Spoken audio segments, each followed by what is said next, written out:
volver al tema del Papa, ¿verdad? Por un tiempo más. Quiero explicar un poco sobre una serie de papas que existían, que habían en ese tiempo que controlaban la iglesia. Hubo una serie de conflictos con el Papa. Em, no mencionarles a todos, pero sí mencionaremos al peor papa en la época, ¿verdad? No voy a mencionar cada, no, porque había un montón. Podríamos hablarles, pero después se van a caer dormidos por aburrido que es. Pero el peor papa del tiempo fue Clemente V, ¿verdad? Clemente V fue nombrado papa después de un periodo de conflicto en la iglesia. Fue horrible como papa. Él fue un terrible líder, ¿verdad? No fue bueno para nada.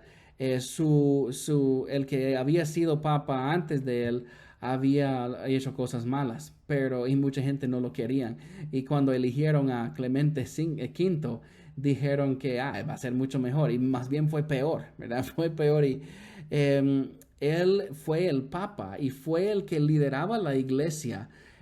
Una de las cosas cuando uno se hacía papa de la iglesia católica, uno de los títulos que automáticamente recibe como un título simbólico, ¿verdad? Es el obispo de Roma, ¿verdad?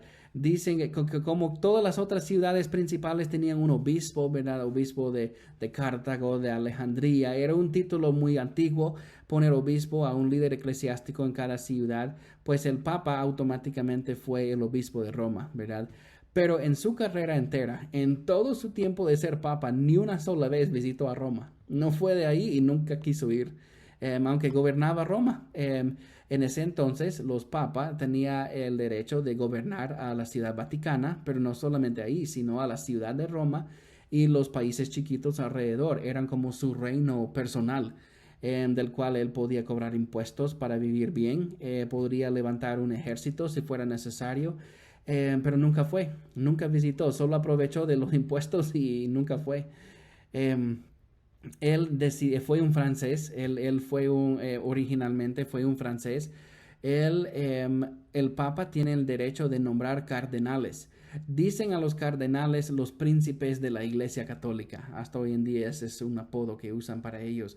Los cardenales ahora son como los obispos de aquel entonces. O sea, los cardenales es un rango arriba que obispo, pero un rango bajo el Papa, que ellos son los que el Papa elija para que gobiernan en la iglesia sobre ciertas zonas, ¿verdad? Hoy en día cardenales vienen de países, ¿verdad? Digamos, el cardenal de tal país o el cardenal de tal país, ¿verdad? Algunos países católicos no tienen un cardenal, ¿verdad? Algunas zonas, porque los países no son tan grandes, comparten un cardenal entre 3 o 4 países más pequeños. Pero el Papa tiene derecho de nombrar a los cardenales, y todavía tiene ese derecho. No es muy recomendable para un papa aumentar el número de cardenales, al menos que tiene una muy buena explicación para qué hacerlo. ¿Por qué? Es como decir que en los Estados Unidos, para dar un ejemplo, que un partido político va perdiendo, ¿verdad? Pero todavía tienen poder. Vamos a decir que hay un presidente en los Estados Unidos y él todavía está en la presidencia, tiene el poder, eh, pero su partido va perdiendo, ¿verdad? Y sabe que no va a ganar la elección después. Para que él pueda sacar favoritismo, para que él podría tener el apoyo de algún lugar u otro, ellos van influenciando con su poder. Por ejemplo, en los Estados Unidos, el presidente tiene el poder de nombrar jueces a la Corte Suprema, ¿verdad? Y ahorita hay, creo que son nueve, les dicen justicias, no les dicen jueces. Los miembros de la Corte Suprema son justicias, ¿verdad? Y el presidente tiene el derecho de nombrarlos, ¿verdad?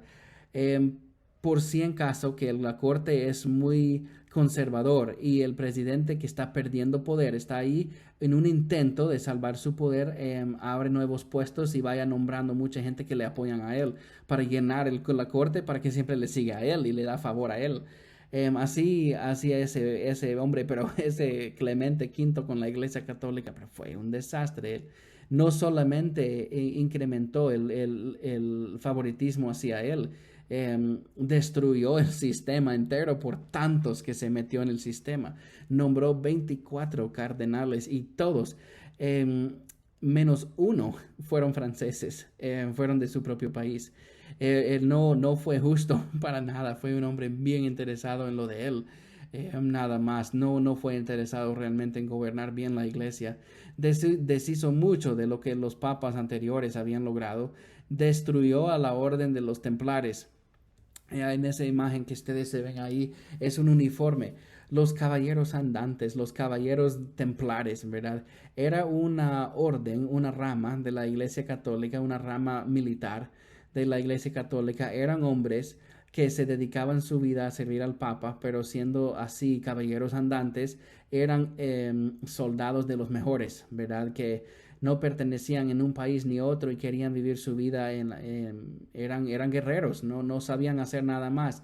Se dedicaron supuestamente a servir la Iglesia Católica, pues ese grupo de templares se volvió muy fuerte, muy grande, ¿verdad? Entonces se hizo prácticamente una organización aparte, privada, y ellos empezaron a defender sus propios intereses, aunque todavía legalmente fue una rama de la Iglesia Católica. El problema fue que estos templares no eran muy populares, ¿verdad? Aunque su posición fue algo de honor, muchos reyes, muchos gobernantes, muchos políticos en todos los países no los querían, porque a veces los templares eran la mano del Papa cuando el Papa quería deshacerse de alguien o quería cambiar la política en un país. Ellos fueron la rama con el arma con la cual él logró sus metas. Entonces muchos de los líderes políticos no los respetaban, no los querían, ¿verdad? Los templares son conocidos por un sinfín de rumores, un sinfín de características únicas, y algunos son ciertos, a otros no. Algunos los han romantizado, ¿verdad? Los han hecho prácticamente como cuenta de hadas, ¿verdad? Hombres de mucho honor, y ellos tenían sus fallas también, pero tenían mucha influencia. Al pesar de no ser parte de un solo país o familia real, ¿verdad? Él empezó a escuchar a algunos, el Papa Clemente V empezó a escuchar a los reyes europeos, que ellos quejaban, mire, esos templares que andan metiéndose en negocios, en asuntos nuestros, en nuestros países, díganles que se vayan. Y el Papa decía, bueno, ya realmente se han salido de mi mano, es una organización grande, ya no tengo control privado de ellos. Ningún papa realmente logró controlarlos al 100, ¿verdad? Porque se había hecho una organización bien compleja. Pero ellos, los reyes de Europa, empezaron a quejar que ellos estaban metiéndose donde no deberían estar. Y en algunos casos era cierto, ¿verdad? Entonces, por mucha presión, el Papa les mandó a sus soldados, a su ejército, a arrestarlos. Eso fue algo único, demostró la debilidad, debilitó a la iglesia en hacerlo. No es que la iglesia ocupaba a los templares, ¿verdad? Ellos no dieron la fuerza a la iglesia, ¿verdad? Pero no se veía bien el Papa arrestando a su propia gente, o sea, no se veía bien. Mandó a arrestarlos, y no solamente a arrestarlos, a torturarlos, ejecutar a varios y quemar a otros. O sea, se deshizo con ellos, y es una mancha grandísima en la historia de la iglesia, ¿verdad? Igual que la perga, ¿verdad? No sé si ustedes han escuchado de la perga, que fue un tiempo, no sé si ustedes han leído en los libros sobre un grupo católico, se llaman los Illuminati. Los Illuminati eran un grupo de hombres, pensadores, famosos, científicos, matemáticos, eran hombres de mucho conocimiento, pero también creían en Dios, la mayoría, algunos no, pero la mayoría sí.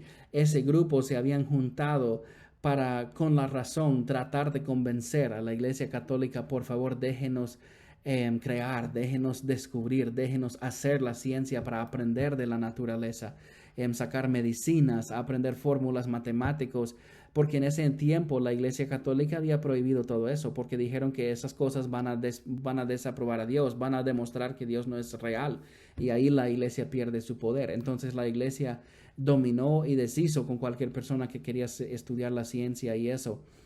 Ese grupo de hombres pensadores empezaron a tranquilamente y de una forma muy educada intentar mostrar a la iglesia lo bueno que era la matemática y la ciencia, pero también llegó a un punto cuando ellos ya iban diciendo cosas que la iglesia no les gustó, ¿verdad? Por ejemplo,